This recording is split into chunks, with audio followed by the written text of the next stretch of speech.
Hi all, it's me Nachu once again. Welcome back to my channel. I hope you all are fine and happy.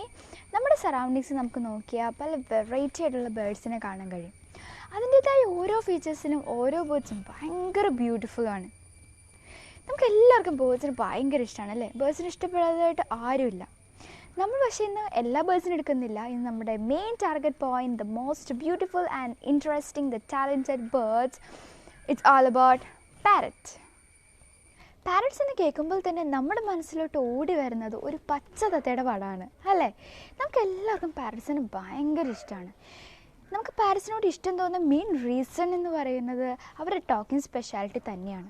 അതുകൊണ്ട് തന്നെ പാരറ്റ്സിന് talking bird എന്നാണ് അറിയപ്പെടുന്നത്. 5th century BC തൊട്ടാണ് parrot സംസാരിക്കുമെന്ന് കണ്ടുപിടിച്ചത്. അതിനൊരു ചരിത്രമുണ്ട്. In 1686 the Englishman Samuel W. was a small time parrot. അദ്ദേഹത്തിൻ്റെ കപ്പലിൽ അദ്ദേഹത്തിനൊരു തത്തയുണ്ടായിരുന്നു. ആ തത്തയ്ക്ക് ഒപ്പോസിഷൻ ഡിഫൻസ് ഡിസോർഡർ എന്നൊരു അസുഖമുള്ളത് കൊണ്ട് തന്നെ ആ തത്ത വേറെ ആരോടും സംസാരിച്ചിരുന്നില്ല. സാമുവലിനോട് മാത്രമായിരുന്നു സംസാരിച്ചിരുന്നത്. സാമുവൽ ഈ കാര്യം എല്ലാവരോടും പറഞ്ഞിരുന്നെങ്കിലും ആരും വിശ്വസിച്ചിരുന്നില്ല. അന്ന് ആ കാലഘട്ടത്തിൽ ഒരു പക്ഷി സംസാരിക്കുമോ എന്ന രീതിയായിരുന്നു എല്ലാവർക്കും ഉണ്ടായിരുന്നത്. അദ്ദേഹം സ്വയം ഭ്രാന്തനെന്ന് വിശ്വസിച്ചിരുന്നു. കാരണം ഒരു പക്ഷി അദ്ദേഹത്തിനോട് സംസാരിച്ചിരുന്നു എന്നുള്ള ആ ഒരു കൺസെപ്റ്റ് കൊണ്ട് അദ്ദേഹത്തിന് ഭ്രാന്തനാണെന്ന് സ്വയം വിശ്വസിച്ച് അദ്ദേഹം തന്നെ ഷൂട്ട് ചെയ്ത് സൂയിസൈഡ് ചെയ്തു.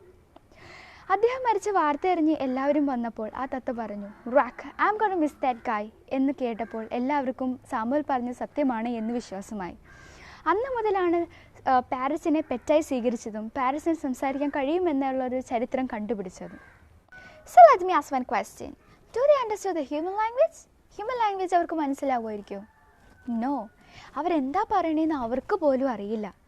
ബട്ട് അവർക്ക് മിമിക് ചെയ്യാനുള്ള കപ്പാസിറ്റി കൂടുതലുള്ളത് കൊണ്ടാണ് നമ്മൾ എന്ത് പറയുന്നത് അത് റിപ്പീറ്റ് ചെയ്യുന്നത്. നമ്മൾ എപ്പോഴും പറയുന്ന കാര്യം അവർ ക്യാച്ച് ചെയ്ത് ഫീഡ് ചെയ്ത് വെച്ചിട്ട് അവർ നമുക്ക് വേണ്ടി നമ്മൾ എന്തെങ്കിലും ക്വസ്റ്റ്യൻ ചോദിക്കുമ്പോൾ അതിന് ആൻസർ പറയുന്നത്.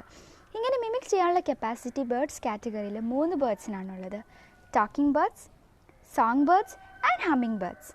ബട്ട് ഈ 3 ബേർഡ്സിലും ടോക്കിംഗ് ബേർഡ്സ് തന്നെയാണ് ഭയങ്കര ടാലൻറ്റഡും ബ്രില്യൻറ്റും ഭയങ്കര മെമ്മറൈസിങ് പവർ കൂടുതലുള്ളത്. അതുകൊണ്ട് തന്നെ ഈ പാരറ്റ്സിനെ വളർത്തിയ ആളെയും അതല്ലെങ്കിൽ അവർ പഠിപ്പിച്ച കാര്യം അതൊരിക്കലും മറക്കില്ല.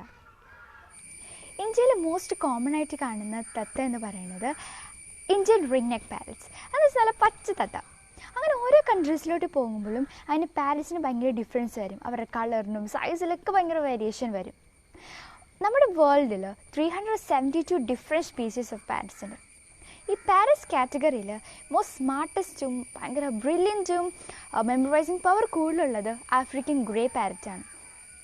അലക്സ് എന്ന് പറഞ്ഞ ആഫ്രിക്കൻ ഗ്രേ പാരറ്റിന് 50 ഒബ്ജക്റ്റ്, 7 കളേഴ്സ്, 6 ഷേപ്പ്, പിന്നെ 8 വരെ നമ്പർ കൗണ്ട് ചെയ്യാനും അറിയാം. ഭയങ്കര സ്മാർട്ടസ്റ്റ് ആണെന്ന് ആ പാരറ്റ്സ് ഭയങ്കര സ്മാർട്ടാണെന്ന് വേൾഡ് തന്നെ അംഗീകരിച്ച സംഭവമാണ്.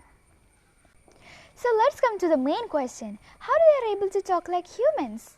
Humans നമ്മൾ സംസാരിക്കുന്നത് വോക്കൽ കോഡ് ഉപയോഗിച്ചാണ്. പാരറ്റ്സിന് വോക്കൽ കോഡില്ല. പിന്നെ എങ്ങനെയാണ്? പാരറ്റ്സിന് ഒരു സിറൻസ് എന്ന് പറഞ്ഞ പാട്ട് നമ്മുടെ ലിറിങ്സായിട്ട് ഭയങ്കര സിമിലാരിറ്റി ഉണ്ട്. അവർ എയർ ഉപയോഗിച്ചുമല്ല സംസാരിക്കുന്നത്. നമ്മൾ എയർ ഇൻഹേൽ ചെയ്ത് എയറിൻ്റെ സഹായത്തോടു കൂടിയാണ് നമ്മൾ സംസാരിക്കുന്നത്. ബട്ട് അവർ എയർ ഉപയോഗിച്ചല്ല സംസാരിക്കുന്നത്. അവർ മസിൽ കോൺട്രാക്ഷൻ ചെയ്ത് ട്രക്കിയയുടെ ഷേപ്പും ഡെപ്തെല്ലാം ചേഞ്ച് ചെയ്തിട്ടാണ് ആ ഡിഫറെൻറ്റ് സൗണ്ട്സ് എല്ലാം പ്രൊഡ്യൂസ് ചെയ്യുന്നത്. ആൻഡ് പാരറ്റ്സും ഹ്യൂമൻസും തമ്മിലുള്ള വേറൊരു സിമിലാരിറ്റി എന്ന് പറയുന്നത് ലൈഫ് ലോങ് സ്പാനാണ്. ഒരു നോർമൽ പാരറ്റിന് 80 ഇയേഴ്സ് വരെ ജീവിക്കാൻ പറ്റും. മക്കാവു എന്ന് പറഞ്ഞ ലാർജ് പാരറ്റിന് മാക്സിമം 200 ഇയേഴ്സും മിനിമം ഹെൽത്തി മക്കാവു പാരറ്റിന് 50 ഇയേഴ്സും ജീവിക്കാൻ പറ്റും.